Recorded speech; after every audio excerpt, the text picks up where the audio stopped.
Hey guys, how's it going? Kevin Cleary here with a knife video for you. Today we are looking at a couple of Vosteed knives. These are actually the same knife. Let me go ahead and get these out for you. I know I'm late to the party on this, but these have generated quite a bit of conversation. So when I had an opportunity to get a couple from Daily Pocket Dumps, I wanted to go ahead and check these out and be able to share them with you and talk about them a little bit. These are great budget offerings from Vosteed, and I've been able to handle these side by side, and I've gone back and forth between them quite a bit, and I want to just share my thoughts with you.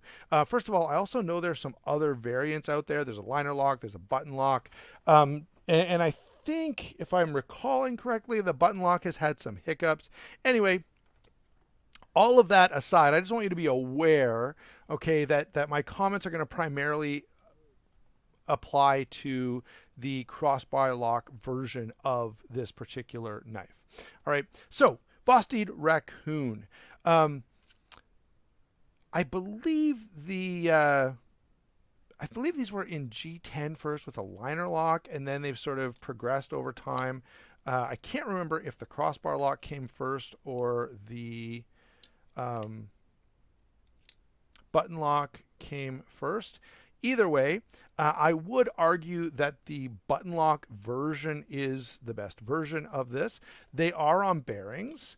The action is quite enjoyable if you like the mid-sized knives. And these are just a little small for me. Like I would carry this, and I don't think I would definitely not have a huge issue with this, but it's just a little on it kind of just squeaks in terms of my um, carry preferences. All right, so a big thanks to Steve again for letting me get my hands on these. That's why I haven't bought one previously. Let me go ahead and give you the specs on these right out the gate, and then we'll get into some of the specific features and functions, why I like or do not like them. Okay, let's slide our ruler in here. You can see we're dealing with like 7 3/4 inches. Actually, I'm a little, there we go. Let's move this over. So it's really more like 7 1/2 inches. 3 1/4 on the blade. All right. Handle length here is like 4 1/4. Cutting edge, we'll slide back over here, is going to be about 3 inches. And finally, grip area at 3 5/8 if you allow for your pinky to land back here. You can choke up on this, so that does give you that option if you want to do it. And guess what? In a surprise to no one, the aluminum handle is going to be the same size. Now, it's not going to be the same weight. So let's go ahead and grab the scale.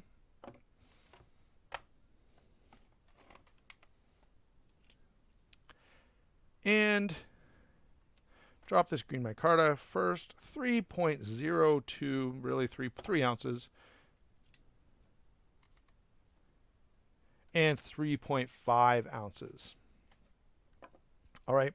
Now, if your primary concern is weight, then you've probably watched too many nut and fancy videos. And you'll also prefer the micarta. I think there are G10 versions of this out as well. Okay. But I have to tell you, just having these both in front of me, the aluminum to me feels much better in hand. I don't know what it is about the micarta version. It's not that it feels bad. It's just the aluminum feels a little more, I don't know, comfortable for some reason. And I really am struggling to put my finger on that reason, because they're the same thickness, they're the same size, the dimensions are all the same. It's just, and the aluminum definitely feels a little more substantial, but yeah, overall, I'm definitely, I enjoy the aluminum much more. All right, and well, we'll come back to that. All right, so that size, weight, carry at 3.5 ounces is going to be absolutely fine. It is a little bit thick, okay, which does make these much more comfortable in hand, but is going to make them possibly a little more noticeable in pocket. So there, quickly for you, is the Cold Steel Code 4, known for the slimness of it.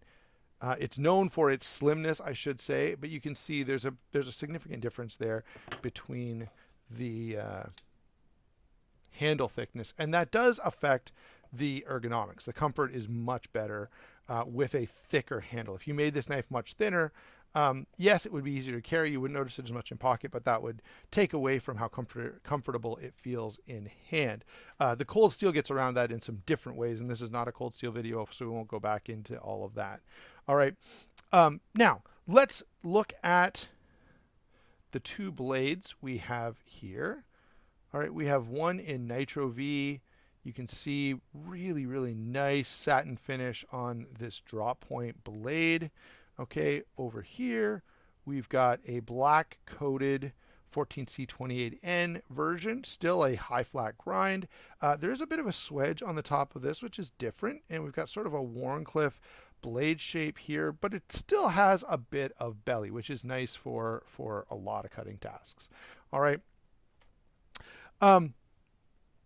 So both blade steels, Nitro V and 14C28N, are very good budget blade steels. Are they going to perform? Are they going to be like M390 or my car MagnaCut for edge retention? Well, no, but you didn't pay for MagnaCut or M390 or even S30V.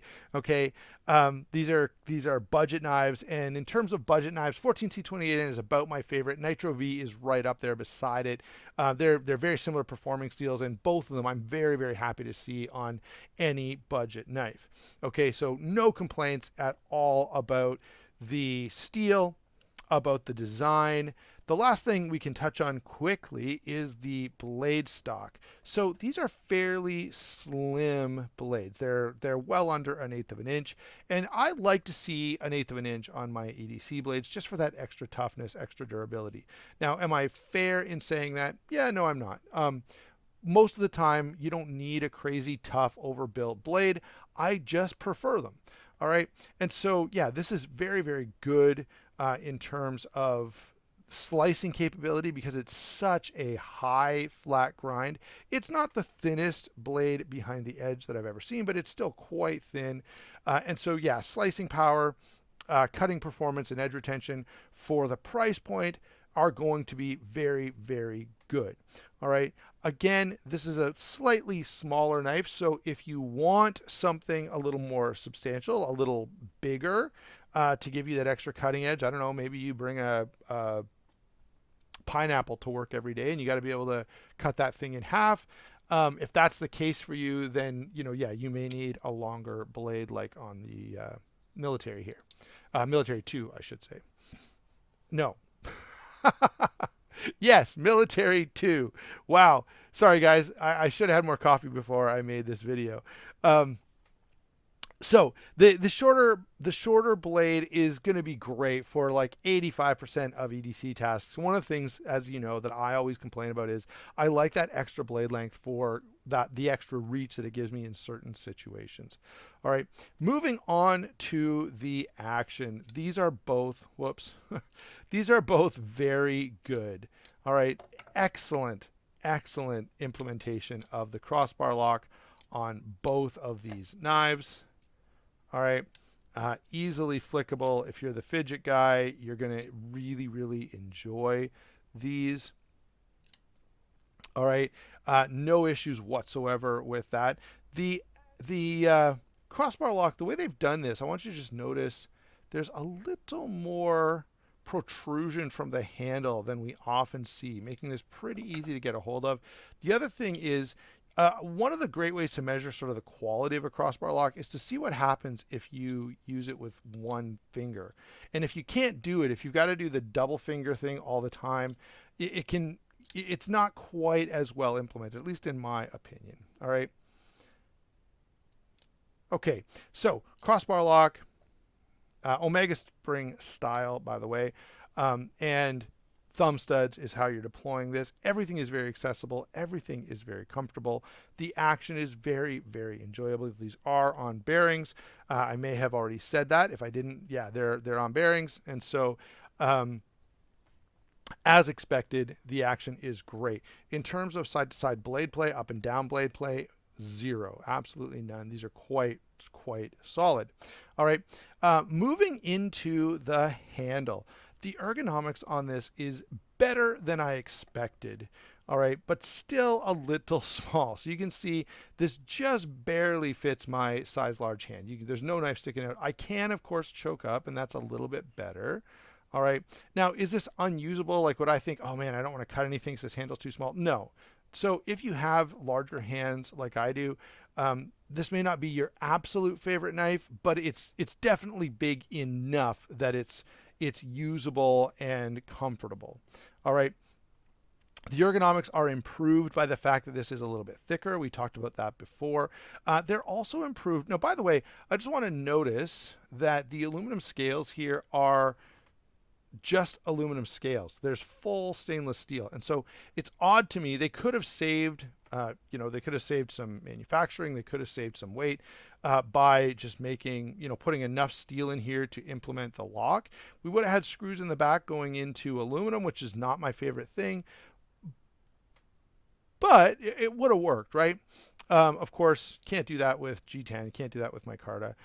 So we have to have the full stainless steel liners. They are nicely nested in both of these. I like to see that. That's just a little extra touch that cleans things up a little bit, and I think takes a knife to sort of the next level of quality, right? If you look at this Civivi, you can see these are unnested liners. They're just covered with a scale. That's the other option, and it's not quite as clean. All right. I think this is a really, really nice implementation. You can see that the pocket clip is movable to either side, left or right side, tip up, carry, making this a very versatile knife and great for the lefties out there because it's a fully ambidextrous knife, right? If you move that clip, then it functions exactly the same for the left hand as it does for the right, which is a huge advantage of that crossbar lock. And so it makes a lot of sense to allow for that clip to be easily moved because the lefties are gonna love it, or even righties who I know a few guys who are right-handed, but they carry the knife on the left side because they carry a knife on they carry a gun on that side, they carry a fixed blade on their right side, they carry something else important that means their knife is going to be sort of a secondary tool and they're going to carry it on their left side. So if that's that also gives you that option as well. Comparisons. I don't have a ton of comparisons for this. Let's see. We've got the Civivi. I can't remember what this knife is called. It might be the Brazen. I did this in another video. It's like I just cannot. That tells you probably that Civivi's got too many models or that I'm not paying enough attention or a bit of both. You can see this is a little larger. This is more in my wheelhouse in terms of size, but that's kind of where this guy lands. The other knife I wanted to bring in, not because it's exactly comparable. This is the XL bag letter. The smaller bag letter, the standard size, would be somewhat comparable, but this definitely puts me in mind a little bit of the Kaiser Escort. Now, it's not quite on the same level as the Escort. All right. The Escort is the absolute best implementation of a crossbar lock that I have seen. The action on it is absolutely amazing. And so these don't reach quite to that Escort level, but they're pretty good. And that's why I wanted to throw in a Kaiser here, just to have that little bit of discussion with you. All right, I guess that'll also give you a good idea of size. I should have brought my pair 2 over here, but I left it behind. One other aluminum handled knife, and I'll throw in the code for it, not because it's super comparable. This does give you an idea of the size of knife I like to carry. It's also another, aluminum handled option. And I think a lot of people are familiar with the code for, so that might help you with size as well.